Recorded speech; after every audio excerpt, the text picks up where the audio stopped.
afternoon. Welcome to another episode of Reflections. I'm your host, Patrick Tomlinson, and today we have Dr. Stephen Lindo, who has consented to coming back to telling us more about his very exciting project, Springboard, which we touched upon a little bit on the last time. Dr. Lindo, thank you for coming back and welcome to Reflections. Thank you, Patrick. I'm delighted to be here to share with you my project that is called Springboard. Now, I've always told people in order to really understand about Springboard, you do need to know a little bit about my background, where I'm from, what I'm doing, and why I'm doing these things that we do today. So I always like to start out by showing people, who I am. So this is me when I wore a younger man's clothes, for sure. These are my children. I have twin girls, Brianna and Brittany. That's a baby picture of them, but they are all grown up now. My twin girls are 26, and my son, he is 24. My son is an Eagle Scout as well, and it's part of my story. Okay. So who am I really? So I grew up in Jamaica. I was born, if you saw the other segment, I was born in Constant Spring, McLaughlin Avenue to be specific, and lived between McLaughlin Avenue and Constant Spring Terrace, which is just off Constant Spring Road, for the first part of my 15 years of life, right? Before we moved to the United States. So I went to school after coming up here at Elmont High School for a short while, and then my parents bought a house out in Uniondale, and then we moved to Uniondale, where I went to Uniondale High School. From there, I graduated from Uniondale High School, then I went to Hofstra University. I studied computer science there with a business option. And then after I graduated from Hofstra, I started right away out of school working for Reuters. Today it's called Thomson Reuters, but it's the Reuters news service that we would all have known, growing up. And after I finished that, I started my master's degree while I was working at Reuters. I did my master's degree in computer science again, and mainly for the love of it, right? Then from there, I went back in 2013, and I went to Pace University, and I got my doctorate degree there at Pace from the school, the Seidenberg School of Computer Science, and then from there, I continued on in my pursuits of technology. So my first 14 years I spent at Reuters. I developed web application products. I was writing assembly language code on the ticker feed for the stock exchange. So NASDAQ, NYSE, the CBOE, these are ticker feeds that were coming across the exchange. I was writing low-level code on the Simpac board, actually, be more technically, and also writing web application code as well, as we started to move into the next era of computing. After I left Reuters in 2003, I started working for a company called Wolters Kluwer. Wolters Kluwer is a Dutch publishing company, and they own a lot of businesses in the United States. So they are a $4.5 billion company as well. It's a pretty large organization, 17,000 employees all over the world, and I thrived there as well. Absolutely loved it. I couldn't have asked for a better career path for myself for this, and it's been 31 years since I've been doing this. So I enjoy every aspect of it. And as I tell, I'm lucky enough to find an industry that allows me to use my creative skills, but my passion still continues for it. So I'm really lucky to find a career path that I really enjoy. I just wanted to show folks, these are examples of the applications that I worked on when I was at Reuters. So these are information products, right? So as you can see, it deals directly with financial data. So stocks, trades, quotes, and all of the above, right? And then write in the algorithms that takes those feeds as they're coming in and then presenting it to large industries, right? So, for example, one of our clients, Merrill Lynch, Lehman Brothers, a lot of the financial institutions were purchasing Reuters products at the time. And Reuters and Reuters terminals compete with Bloomberg terminals as well, which is quite interesting. But anyway, those are the information products that I worked on. I put this 80% here because this was one of the presentations I was doing for a university, Hofstra University. And the 80% there, really, I was trying to stress to the students that 80%, or actually almost 90% of everything that I learned in college, I've applied in my careers. I've applied it here, and I have applied it as well in my work at Wolters Kluwer. Okay? Wolters Kluwer, again, is a Dutch publishing company. They compete, their flagship products, compete with Westlaw Next, LexisNexis, and those types of products. These are examples of the products that I worked on from 2003 to 2012 while at Wolters Kluwer. These are, you think about it like this. We were going through this era of transition, and every industry has gone through this, right? It's called digital transformation. And your digital transformation is taking all of your publishing products as they existed back in the early 2000s, and now given a user experience such that you could digitize them and make it available. So the point of the program was really to take all of those tax accounting books and legal and regulatory information off the shelves for these tax attorneys, tax consultants, and lawyers and law firms, and digitize them. And there's a process for doing that. There's an engineering process, if you will, for doing that. So we digitize the information. We provide an experience for the customers such that they could find the answers readily and available to them. So yes, this is a bespoke implementation for those companies, and then it is sold globally. Today, for these products, the flagship products, they host over $200 million in revenue running on these platforms that I built from those years. Again, I love the technology, time of my life doing it. In 2014, I actually went back also to my alma mater, to Hofstra University. And today I'm an adjunct professor there as well. So I teach in the School of Engineering, the Department of Computer Science. And I teach these classes. I teach machine learning. I teach semantic web programming, computer ethics, social media data mining, Python programming, C and C++. I'm also the faculty advisor for the Developer Student Club, which is an organization that we actually formed with Google's help.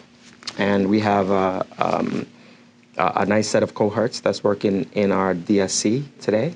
And I'm also the faculty advisor for Capstone Projects. And for those of you who don't know what a Capstone Project is, Capstone is for that graduate student to really create a novel application that proves that, one, they're experts in their fields, and two, delivers something of value in that project.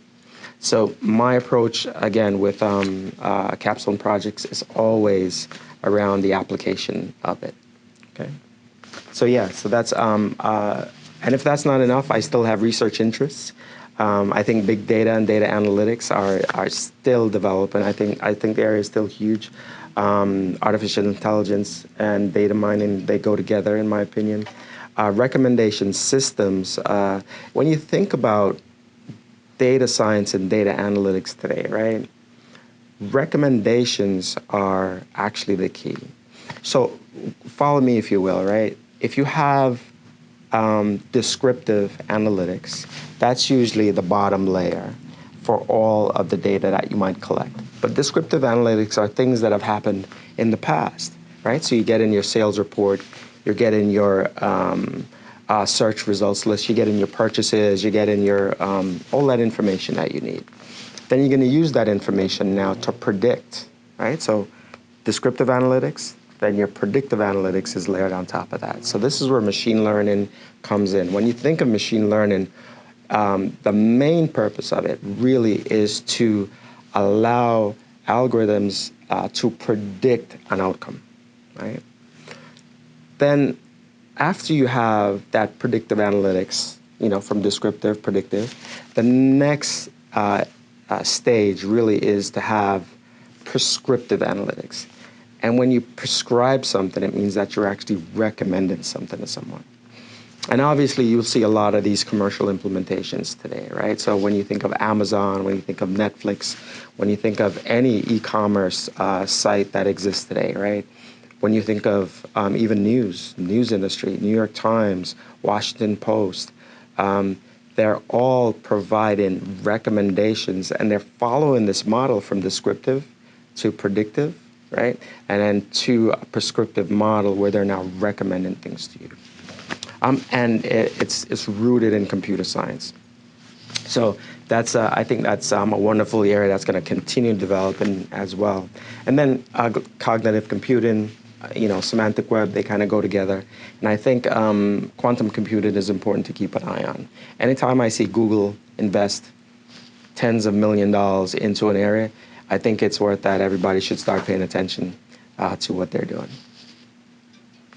So listen, I have been through these eras of computing, right? I started out, like I said, I think I wrote my very first program in 1984 when I was, at my friend's house late. We were writing all these peeks and pokes and on our Commodore VIC-20 or Commodore 64 computers back then.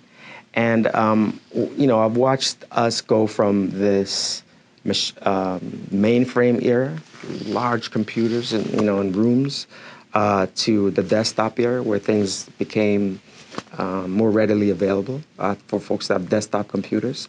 And then from there into this, what we call now this mobile era of computing, which is really the ubiquitous era of computing. So by ubiquitous, we just mean that it's pervasive, right? It's omnipresent. It's all around us. It's part of our lives and we cannot escape it.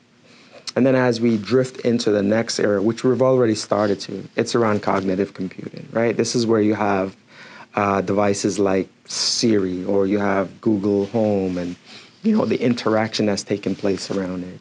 The understanding of language is key there, right? So it's natural language processing, but it's also evolved into natural language understanding. So this is where cognitive computing is taking us today.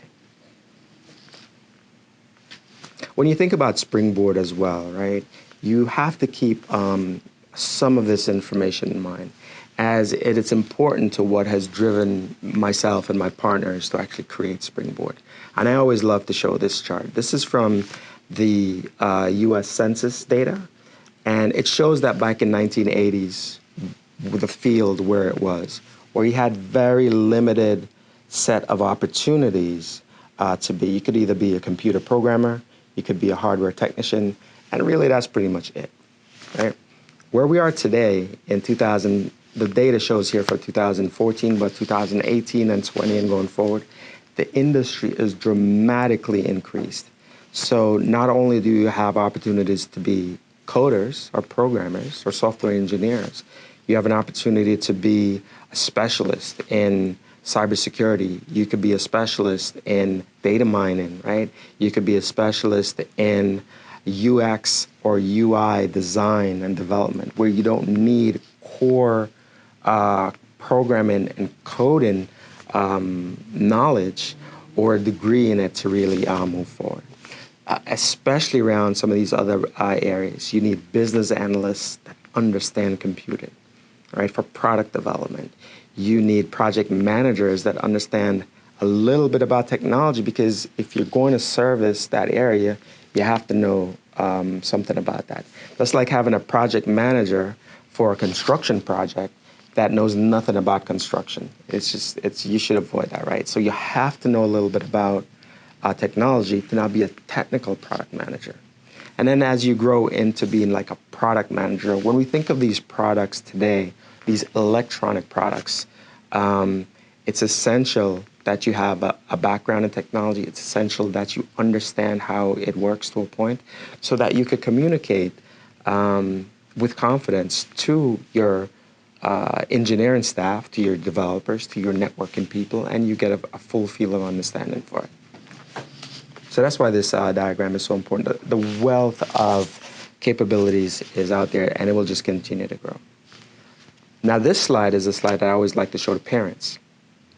And believe me when I tell you that this is accurate, right? This is from the Department of Labor, the Bureau of Labor and Statistics. And it shows that the average salary back in 2018 for computer scientists or for technology professionals is $150,000 annually. So this is median, right? So this is average, which means that they get paid a whole lot more than that, and it's really a lasting career that you can have here. But you could also get paid very well doing it.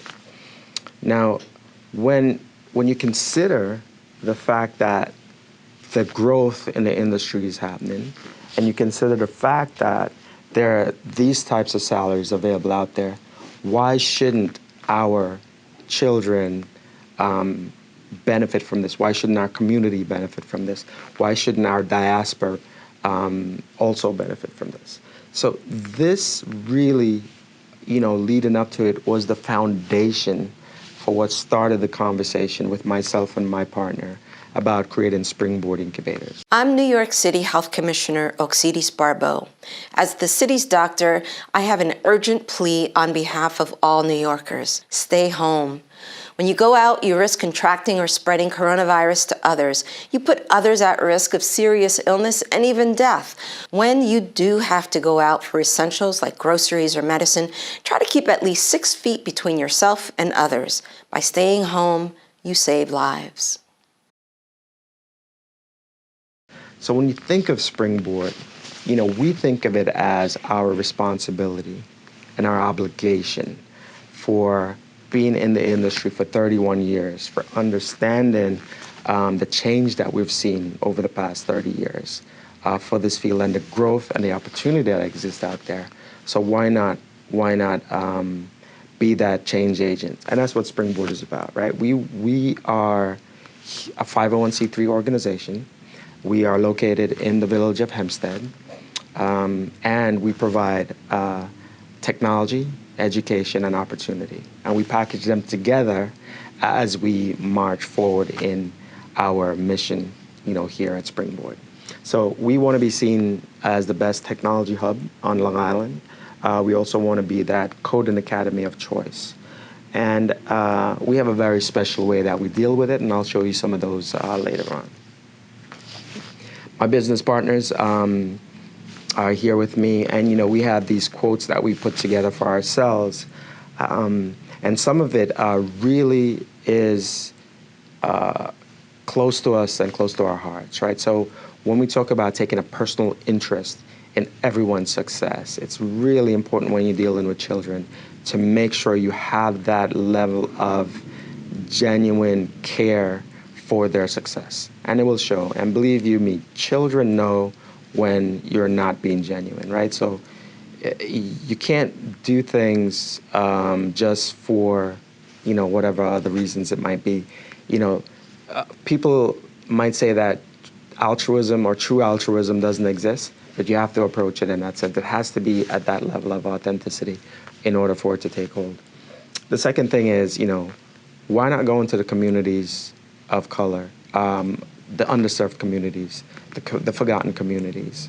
I mentioned before that I went to Uniondale High School, but I also walked these streets of Hempstead many, many times. From 16, 17, I used to take the bus to the bus terminal, and then take the bus from the bus terminal to Hofstra for school sometimes. And you could see, while there is some progress and some change, from a standpoint for 30 years, the community really should be much further along, right, in where I think that we should be, especially when it comes to computing, using computers, computer science, technology, leveraging it, and so on and so forth. So I think that going into these underserved communities, going across not just the island, but in the boroughs, in Westchester, in the Bronx, in Mount Vernon, wherever we can go and take our message and provide these services, it will be essential for us. And then finally, we believe, you heard me talk about technology, education, and opportunity as the three tenets that we are pushing forward. Well, that's really around our concept that, education and opportunity, they have to go together, right? It's like having cars and fuel, right? You don't get one place without the other. So it's essential that when we design our programs and we're delivering these programs, that we make sure that we're putting both of those together. Our mission really is centered around what people call today as the digital divide, right? And I know that COVID-19 has exposed the digital divide. It existed quite pervasively, if you think about it, in communities of color and places where people are living below the poverty line, right? Poverty is really just exhausting, right?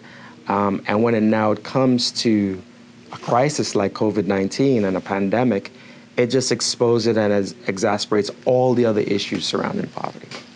And in technology, it's clearly exposing the fact that the digital divide is really affecting our communities and our students and our children and our parents in general. So the digital divide is one aspect of it, but getting access to technology and the internet is only one part of the problem. You see, I believe that once folks start to try and bridge this divide and provide access, we still end up being consumers of it, right? We're consumers of technology, which means we're still just paying for it, right, as a community. So they're giving us access so that they could sell us their products, sell us the bandwidth, sell us the tools, sell us the application, sell us the games that are on it that are, they market to our students. So we at Springboard want to flip that around, right? We want to be creators of technology. We want to teach our communities how to be creators and how to use technology, not just to consume it, but how to use it to create value for ourselves as well. And I think that's the missing piece. So the digital divide, I think the battleground really is going to be around the knowledge divide that exists. And that's why we're here at Springboard to bridge that as well. Okay. Springboard as an organization, I rely heavily on advice. I think that no man is an island and no business could stand on its own without the right people that you're surrounding yourself with. This is my advisory board. I'm very proud of all of them. I ask them to just, tell it to me straight, right? Give me advice that's clear and concise. If I do something wrong or a strategy failed and why it failed, I want to hear it. We always want to have that type of retrospective infused into our decision-making framework as we go forward. So I think it's essential to surround your people not with just yes people, but also have a strong advisory board that's giving you the information that you need to hear, even sometimes when it's hard. I have a wonderful staff as well. I could talk all day about my director of development, my program director, the teachers, the other college professors that have joined me in this mission as we move forward, as well as just students that have come back and come to volunteer and help us out in this mission as well, and quite the diverse set of students as well, very diverse in terms of women and men and children and of people of color and all different races, right? So I think that's a key blend, that's a key takeaway that you'll see as we're deliberate in that sense at Springboard as well. No good business, every business today, right, has a NASCAR slide, if you will, and this is ours, right? So when you look at this slide, this represents a number of our customers and partners that we deal with today, right? So from a customer standpoint, we are vendors to the majority of the folks that we deal with. right? And even though we're a 501c3 and we're providing these essential services, we are vendors to other nonprofits as well. So when you take a look at our landscape here, we're working with City Ventures, we're working with the United Way in multiple capacities. For City Ventures, we did a hackathon for them for veterans, right? A forgotten area of, in many ways.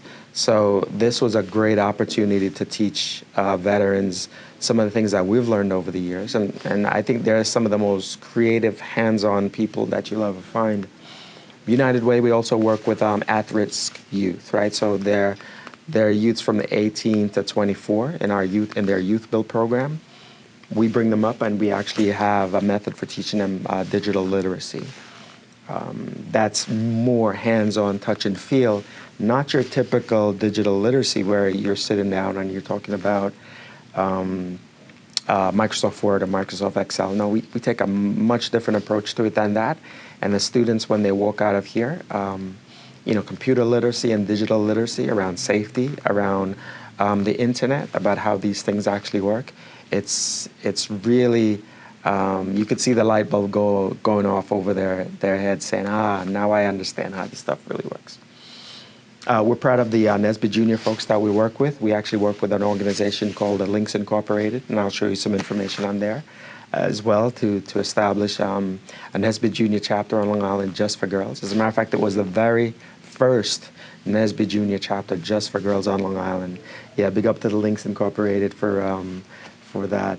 Then I work with Nassau Community College. Obviously, I work with Hosh University. We do a lot for the NY Gear Up students as well as the federal Gear Up. And then we do a lot of work with STEP. So STEP is, if you don't know, it's a New York State program, funded program, that a lot of the universities use, right? And STEP is an acronym. It stands for Science Technology Entry Program. And New York State funded this across many, many universities. Now, the concept around it is absolutely fantastic, right? So it's trying to prepare high school students and middle school students for majoring into the science and technology field. But what we found is that there's a gap here. There's a significant gap in the STEP programs where you would see them teaching math, chemistry, and biology, and these sciences, but no one was really teaching technology to the students. So that's where Springboard came in to fill that gap, right? So we go in and we teach robotics, and I'm going to show you a few of the robots that we use as we go in to the STEP programs later on. And we teach them robotics, we teach them hands-on coding, we teach them how to assemble different devices, right, toolkits, and then we teach them that they can actually understand this stuff and they can actually work with this type of technology. And then we teach them how to code. We teach them how to code in Python, we teach them how to code in Java, we teach them how to code in JavaScript. We give them that foundation to show them how easy and readily available it is.